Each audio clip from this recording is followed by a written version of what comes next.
ಇದು ಯಾಕೆ ಇಷ್ಟು ದುಡ್ಡು ಕಾಸ್ಟ್ ಆಗುತ್ತೆ ಅಂತಂದ್ರೆ ಕೋಟಿಗಟ್ಟಲೆ ಎದಕ್ ಬೇಕಂತಂದ್ರೆ ಈ ಸಾಂಸ್ಕೃತಿಕ ಕಾರ್ಯಕ್ರಮಗಳಿಗೆಲ್ಲ ನಾವು ಸಿಂಗರ್ಸೇ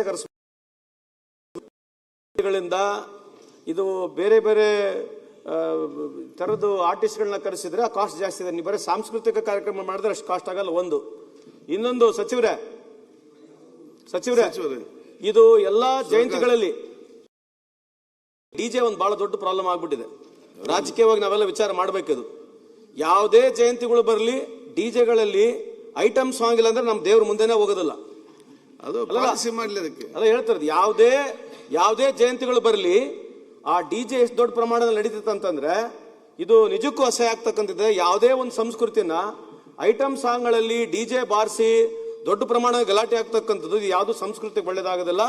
ಈ ಸದನ ಮೂಲಕ ನಾನು ಮನವಿ ಮಾಡಿಕೊಳ್ತೀನಿ, ಕಡ್ಡಾಯವಾಗಿ ಯಾವುದೇ ಸರ್ಕಾರಗಳು ಬರಲಿ ಡಿಜೆನ ಬ್ಯಾನ್ ಆಗ್ತಕ್ಕಂಥದ್ದು ಆಗ್ಬೇಕಂತಕ್ಕಂಥದ್ದು ನನ್ನ ಮನವಿ ಇದೆ. ಆಮೇಲೆ ಸಾಂಸ್ಕೃತಿಕ ಕಾರ್ಯಕ್ರಮ ನಮ್ಮ ಸಚಿವರು ಮಾಡ್ತಾರೆ. 5-10 ಲಕ್ಷ ರೂಪಾಯಿ 25 ಲಕ್ಷ ರೂಪಾಯಿ ಆದ್ರೆ ಇಡೀ ತಾಲೂಕಿಗೆ ಕೊಡ್ಬೋದು, ಜಿಲ್ಲೆಗಳು ಕೊಡ್ಬೋದು. ಕೋಟಿಗಟ್ಟಲೆ ಆಗ್ತಕ್ಕಂಥದ್ದು ಸಾಂಸ್ಕೃತಿಕ ಕಾರ್ಯಕ್ರಮ ಸ್ವಲ್ಪ ಇದ್ರೆ ನಾವು ಕರಿತಕ್ಕಂಥ ಆರ್ಟಿಸ್ಟ್ಗಳು ಬಹಳ ಎಕ್ಸ್ಪೆನ್ಸಿವ್ ಇದಾವೆ. ಒಂದೊಂದು ಆರ್ಟಿಸ್ಟ್ ನ ಕರೆಸ್ಬೇಕಂತಂದ್ರೆ ಕೋಟಿಗಟ್ಟಲೆ ಬೇಕು. ಅದಕ್ಕಾಗಿ ನಮ್ಮಲ್ಲಿ ಎಲ್ಲ ಡಿಮಾಂಡ್ ಇರ್ತಕ್ಕಂಥದ್ದು ನಮ್ಮಲ್ಲಿ ಮಾಡ್ರಿ. ನಮ್ಮಲ್ಲಿ ಯಾರು ಡಿಮಾಂಡ್ ಮಾಡ್ತಾರೆ ಯಾರು ಅಲ್ಲಿ ಹೋಗಿ ಕುಂದ್ರದೇ ಇಲ್ಲ. ಹೇಳ್ತಾರಷ್ಟೇ, ಬಟ್ ಅಲ್ಲಿ ಜನ ಸೇರ್ಬೇಕಂತಂದ್ರೆ ಐಟಮ್ ಸಾಂಗ್ಗಳು ಸಿಂಗರ್ಸ್ಗಳು ಹೊಲ ಕರಿಬೇಕು, ಜನ ಸೇರ್ಬೇಕು. ಜನ ಜಾಸ್ತಿ ಸೇರಿದ್ರೆ ಸಂಸ್ಕೃತಿ ಆಗೋದಿಲ್ಲ. ಇದೆ ಲೋಕಲ್ ಆರ್ಟಿಸ್ಟ್ಗಳಿಗೆ ಅವರಿಗೆ ಆರ್ಥಿಕವಾಗಿ ಅನುಕೂಲ ಆಗ್ತಕ್ಕಂಥದ್ದನ್ನ ಇಡೀ ಏರ್ ವೈಸ್ ಪ್ಲಾನ್ ಮಾಡ್ತಕ್ಕಂಥದ್ದು ಸೂಕ್ತ ಅಂತ ನನ್ನ ಅಭಿಪ್ರಾಯ. ಆಮೇಲೆ ಸದನಕ್ಕೆ ಮನವಿ ಈ ಡಿಜೆಯನ್ನ ಕಡ್ಡಾಯವಾಗಿ ನಿಲ್ಲಿಸ್ತಕ್ಕಂಥದ್ದು ಆಗ್ಬೇಕಂತ ತಮ್ಮ ಸದನ ಮುಖಾಂತರ ಮನವಿ ಮಾಡಿ. ಬಹಳ ಉತ್ತಮವಾದಂತ ಪ್ರಶ್ನೆ ಅದು. ನಿಜವಾಗಲೂ ಬಿಜೆಪಿ ಅವರು ಇದಕ್ಕೆ ಸ್ವಲ್ಪ ಆದೇಶನ ಹೊಡಿಸ್ತೀವಿ. ಸ್ಟಾಪ್ ಇದೆ ಅಲ್ಲ, ಆದೇಶ ಹೊಡಿಸ್ಬೇಕು ಇದಕ್ಕೆ. ಯಾಕಂತಂದ್ರೆ ಆ ಡಿಜೆ ಇಂದ ಬಹಳ ತೊಂದರೆ ಆಗ್ತದೆ. ಆದೇಶ ಮಾಡಿ ಅಲ್ಲ ಸರ್, ಮೊನ್ನೆ ಅದನ್ನ ನೀವು ಅವ್ರ ಬಿಜೆಪಿ ಈಗ ಅವರೆಲ್ಲ ನಿಜವಾಗ್ಲೂ ಮಾಡ್ಲೇಬೇಕು ನಾವೆಲ್ಲರೂ. ಯಾಕೆ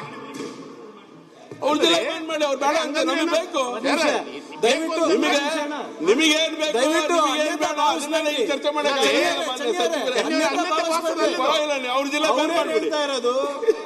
ಇಲ್ಲ. ಸಂತೋಷ್ ಅವ್ರು ಏನ್ ಹೇಳ್ತಾ ಇರೋದು, ಒಂದೇದು ಡಿಜೆ ಸಂಸ್ಕೃತಿ ಇರ್ಲಿಲ್ಲ. ಒಂದ್ ನಿಮಿಷ ಕೇಳಿ. ಆಮೇಲೆ ಯಾವ ನಾವು ಬೇರೆ ವಿಷಯ ಚರ್ಚೆ ಮಾಡಬೇಡಿ. ಒಂದ್ ಸೆಕೆಂಡ್ ಈಗ ಕೇಳಿ. ಯಾವ ಸೆಕೆಂಡ್ ಈಗ ನೀವು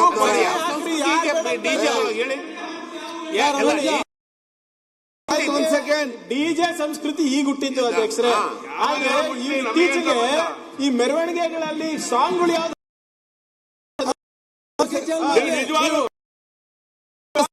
ಸುಪ್ರೀಂ ಕೋರ್ಟ್ ಆದೇಶ ಆಜಾನ್ ಬ್ಯಾನ್ ಮಾಡಿ ಸುಪ್ರೀಂ ಕೋರ್ಟ್ ಆಜಾನ್ ಬ್ಯಾನ್ ಮಾಡಬೇಕು ಅಂತಿದೆ, ಮಾಡ್ತೀರಾ? ಚನ್ನಬಸವ ಅಂತ ಒಂದು ನಿಮಿಷ ಆಜಾನ್ ಅನ್ನ ಬ್ಯಾನ್ ಮಾಡಬೇಕು. ಸುಪ್ರೀಂ ಕೋರ್ಟ್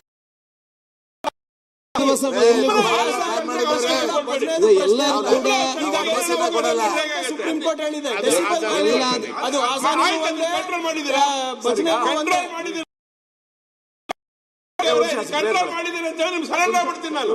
ಚನ್ನಬಸವ ಅವರೇ ಚನ್ನಬಸವ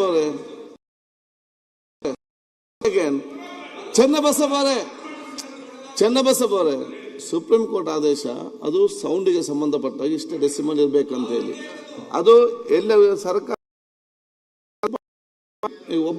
ನಾನು ವಿಚಾರ ಚರ್ಚೆ ಬೇಡ ಅದರಲ್ಲಿ ಆಗಲ್ಲ. ಅದನ್ನ ಹೇಳ್ತಾ ಈಗ ಸುರೇಶ್ ಕುಮಾರ್